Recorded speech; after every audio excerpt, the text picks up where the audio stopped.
Welcome to our deep dive. Today we're exploring the life and legacy of Janis Joplin. A fascinating figure. Definitely. For listeners who might not be as familiar with her, could you give us a quick overview of who Janis Joplin was and why she's still so relevant today? Janis Joplin was a rock icon, known for her powerful, raspy vocals and electrifying stage presence. She really pushed boundaries for women in rock music. She had that raw energy that's hard to define, but you just feel it. Exactly. She blended blues, soul, and rock, creating a sound that was both unique and captivating. And she wasn't afraid to be herself, both on and off stage. Absolutely. She challenged societal norms with her flamboyant style and unapologetic personality. Sadly, she became part of the infamous 27 Club, dying from a heroin overdose in 1970. A tragic end to such a bright talent. It is. But that's just one part of her story. Today we'll be diving into the many layers of Janis Joplin's life and career, uncovering fascinating details that might surprise even the most devoted fans. There's a lot to unpack. For sure. So let's start with that tragic ending. It's chilling how she shares that fate with other music legends like Jimi Hendrix, Jim Morrison, and Kurt Cobain. It makes you wonder about the pressures of fame and the intensity with which they lived. It's a recurring theme, unfortunately. But let's shift to a detail that I think really captures Janis's spirit. She left $1,500 in her will for a post-funeral party. With the Grateful Dead performing. Yes, quite the send-off. It speaks volumes about her personality. She clearly knew how to live life on her own terms. Absolutely. And speaking of living life on her own terms, she almost made the cover of Newsweek a month before her actual cover story. But fate had other plans. She got bumped because former President Eisenhower passed away. That's a strange coincidence. It is almost like a foreshadowing of her legendary status. Now let's talk about the roots of her musical talent. One figure that stands out is Bessie Smith, the legendary blues singer whom Janis deeply admired. In fact, when Janis found out Smith was buried in an unmarked grave, she bought her a headstone. A touching tribute that reveals her character. It shows how deeply she respected her musical lineage. And speaking of Janis's influence, it's worth noting that the 1979 movie The Rose, starring Bette Midler, was loosely based on her life. Her story resonated beyond music, influencing popular culture in various ways. To really understand her journey, though, we need to go back to her early life in Port Arthur, Texas. Her upbringing played a huge role in shaping who she became. It definitely did. Her experiences in Texas, especially being voted ugliest man on campus while at the University of Texas, were deeply painful. It's hard to believe someone with that much charisma and stage presence would face that kind of negativity. It had a profound impact on her self-image and ultimately pushed her to leave for San Francisco, seeking acceptance and a space to nurture her musical dreams. It's heartbreaking that she faced such rejection early on. It seems like that search for acceptance became a recurring theme throughout her life. You can see it in her music and her relationships. And speaking of relationships, did you know that in 1966 she was engaged to be married? Really? What happened? She chose to join Big Brother and the holding company instead. Talk about dedication to her art. Choosing music over a traditional path. It seems like a pattern for her, always defying expectations. Definitely.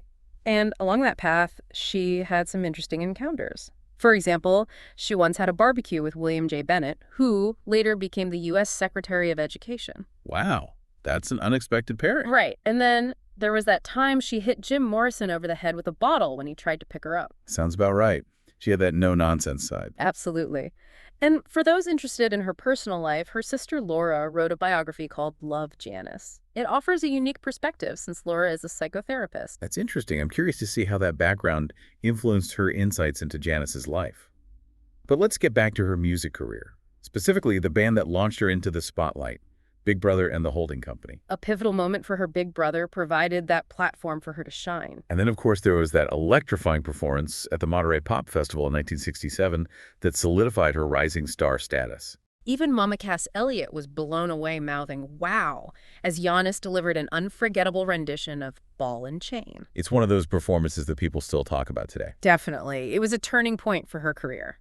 Soon after, Piece of My Heart from their album Cheap Thrills hit #1 on the charts.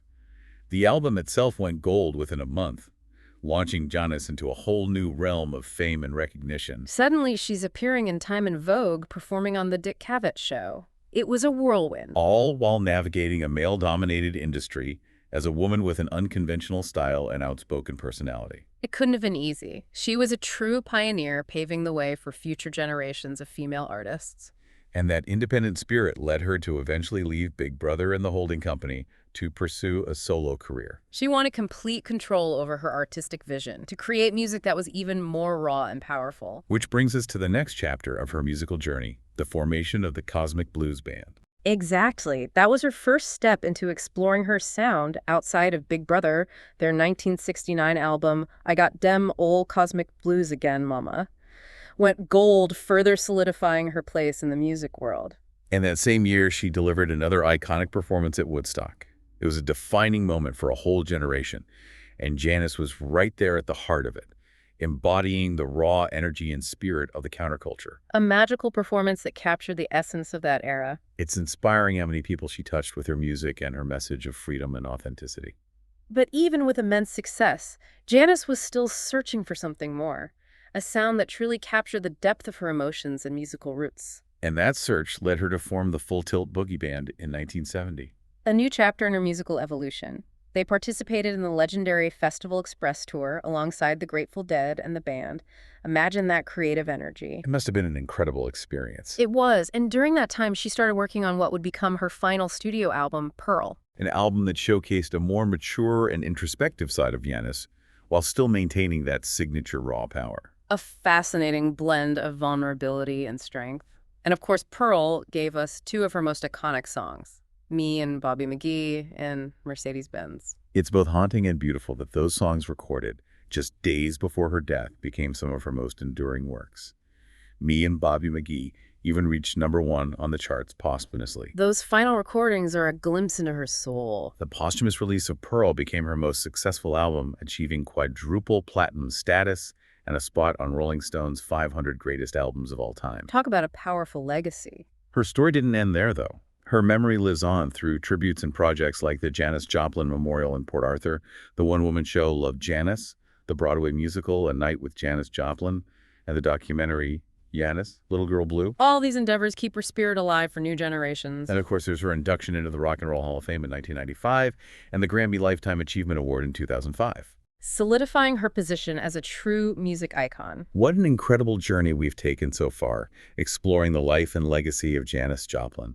She was so much more than just a rock star. She was a force of nature, a trailblazer, and an icon who continues to inspire with her music, her spirit, and her unwavering pursuit of authenticity. Absolutely. Her story reminds us to embrace our individuality, to push boundaries, and to never be afraid to make our voices heard. On that note, we'll delve deeper into Janis's story after a quick break. Stay tuned. We were talking about Janis's search for something more musically. Yeah, she had that restless, creative energy, always pushing boundaries. Exactly. And one thing that fueled that drive was her experience growing up in Texas. We mentioned the ugliest man on campus incident. That kind of rejection leaves a mark. It's hard to imagine how that shaped her worldview. It definitely played a role in her yearning for acceptance, which you can hear in her music, that raw emotion, the vulnerability. There's a story about a concert she gave in Austin in 1969. After she became famous, she said to the audience, "I used to go to school here and they never treated me like this." It's almost like she found validation through her music, a sense of belonging that had eluded her before. It's interesting how her parents wanted her to be a school teacher. Can you picture Janis Joplin in a classroom? Not really. Yeah. It speaks to the societal expectations placed on women back then.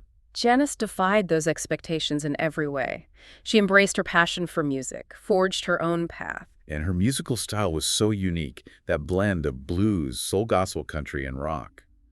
What do you think it was about that fusion that captivated audiences? It was a raw and powerful sound that defied categorization. She drew inspiration from legends like Bessie Smith and Lead Belly, but made it her own. She had that grit in her vocals. You could feel the emotion behind every note. Her music tapped into something universal, that human need for connection, for belonging. It resonated with people who felt like outsiders. And her stage presence was incredible. Those legendary performances, the raw energy, the intensity. I read somewhere that she used to practice her screams and shrieks. Really? Yeah, producer John Simon, who worked with her, said she would rehearse those vocalizations to make them sound spontaneous on stage. It's amazing how much work goes into making something look effortless. Exactly. Janis was dedicated to her craft. She wanted to give the audience a truly unforgettable experience. Let's go back to the beginning, her early musical journey. We know the blues legends influenced her, but where did it all start? She loved music from a young age. But growing up in Texas, she felt like a misfit. She dropped out of college and headed to San Francisco in 1963, looking for a place to be herself and pursue her music. San Francisco in the early 60s must have been an incredible place for a young musician. It was a time of great creative ferment. The counterculture movement was in full swing, and Janis thrived in that environment. Have you heard of the typewriter tapes from that period? Those are pretty rare. They feature Janis singing blues standards with Jorma Kaukonen. He later co-founded Jefferson Airplane, and they used a typewriter for percussion. A typewriter. Yep. Jorma's wife, Margareta, played it. It was very DIY, very resourceful. Those early recordings must offer a fascinating glimpse into her development as an artist. They do. You can hear her raw talent, her evolving style. So she went from Texas to San Francisco, then briefly back to Texas before returning to California for good. That's right. She tried to fit in for a while, even had a beehive hairdo, but she couldn't deny her true self. Her rebellious spirit wouldn't let her conform. And it's a good thing, because it was during that second stint in San Francisco that she met the members of Big Brother and the Holding Company, the band that would launch her to fame. And that's when her signature style, both visually and musically, really started to take shape. She embraced a more flamboyant look. The granny glasses, the frizzed-out hair, the extravagant clothes. It reflected her bold personality. It was a visual representation of her musical evolution. She was finding her voice, pushing boundaries. Big Brother gained a loyal following. They were playing bigger venues, and they're growing. They signed a deal in 1967 and released their debut album that same year. Right, and then came the Monterey Pop Festival, the performance that made her a star. Even seasoned musicians like Mama Cass were blown away.